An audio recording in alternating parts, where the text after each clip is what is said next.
여러분 안녕하십니까? 이어서 포항에서 전해드립니다. 경북 동해안 지역은 오늘 대체로 맑고 쌀쌀하겠습니다.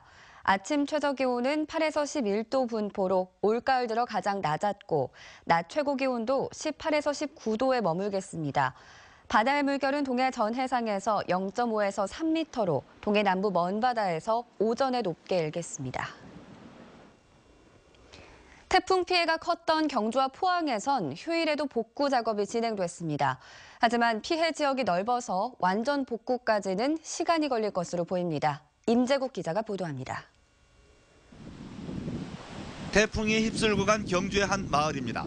엄청난 양의 토사가 흘러내린 산은 위태롭게 보입니다. 골짜기 옆 도로는 이리저리 부서졌고 넘어진 전봇대가 엉켜 있습니다. 태풍이 지나간 지 사흘이 지났습니다. 하지만 이곳은 보시는 것처럼 복구의 손길이 전혀 미치지 않고 있습니다. 도로가 첫째가 도로가 돼야 모든 것이 소통이 되는데 도로가 안 되니까 가장 불편하죠.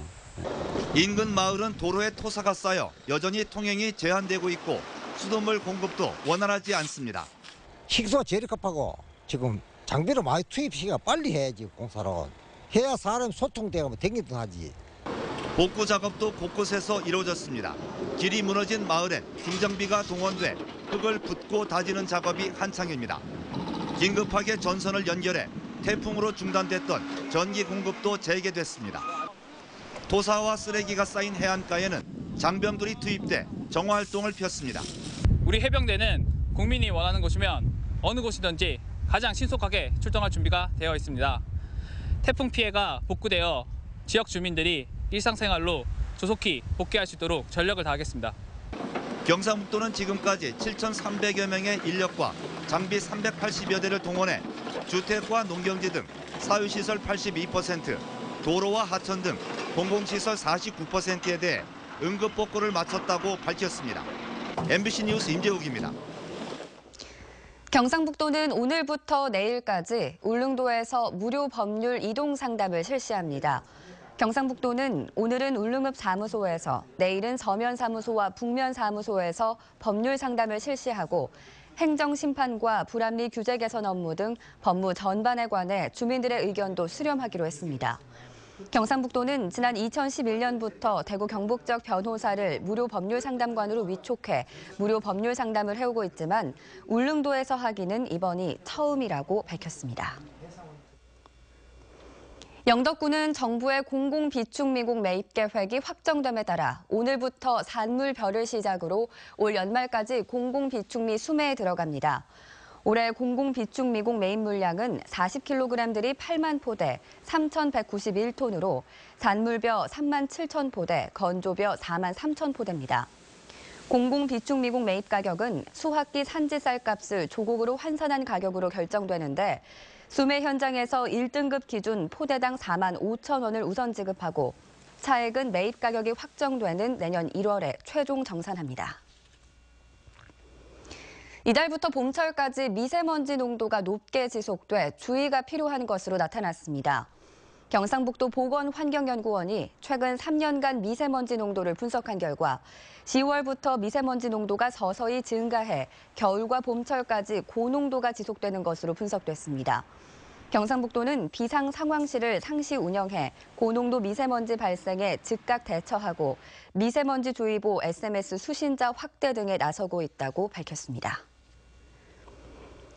가격이 급등했던 올 여름 고랭지 배추와는 달리 김장철 무배추 수급에는 문제가 없을 것으로 전망됩니다. 농림축산식품부에 따르면 전국의 가을 배추 재배 면적은 12,000여 헥타르로 지난해보다 2.5% 줄었고 가을 무는 4%가량 감소한 것으로 집계됐습니다. 하지만 지금까지 작황이 양호하고 재배 면적도 안정적인 수준을 보이면서 가격 급등 현상은 없을 것으로 전망됩니다. 울릉도에 9월 말부터 12월까지 성어기인 오징어가 올해는 10월 초에도 어장이 형성되지 않고 있습니다.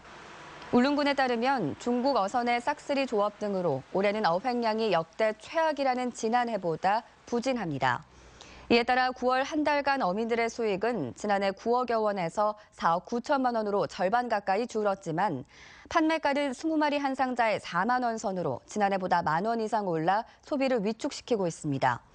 오징어가 잡히지 않으면서 어민은 물론 오징어 건조와 판매 등 일자리가 전반적으로 감소해 지역 경제의 악순환으로 이어지고 있습니다. 6위에서 12위 팀이 실력을 겨루는 하위 스플릿 라운드 진출이 확정된 포항 스틸러스의 잔여 경기 일정이 확정됐습니다. 포항은 오는 15일 수원 삼성을 포항으로 불러들여 리그 34라운드 경기를 치르고 23일에는 수원FC와 포항 스틸야드에서 35라운드 경기를 치릅니다. 이어 29일에는 인천 원정 경기, 11월 2일에는 광주 원정 경기, 11월 5일에는 성남을 홈으로 불러들여 리그 마지막 경기를 펼칩니다. 포항은 현재 승점 41점으로 K리그 클래식 12팀 가운데 8위를 달리고 있습니다. 네, 이상으로 뉴스를 마칩니다. 여러분 고맙습니다.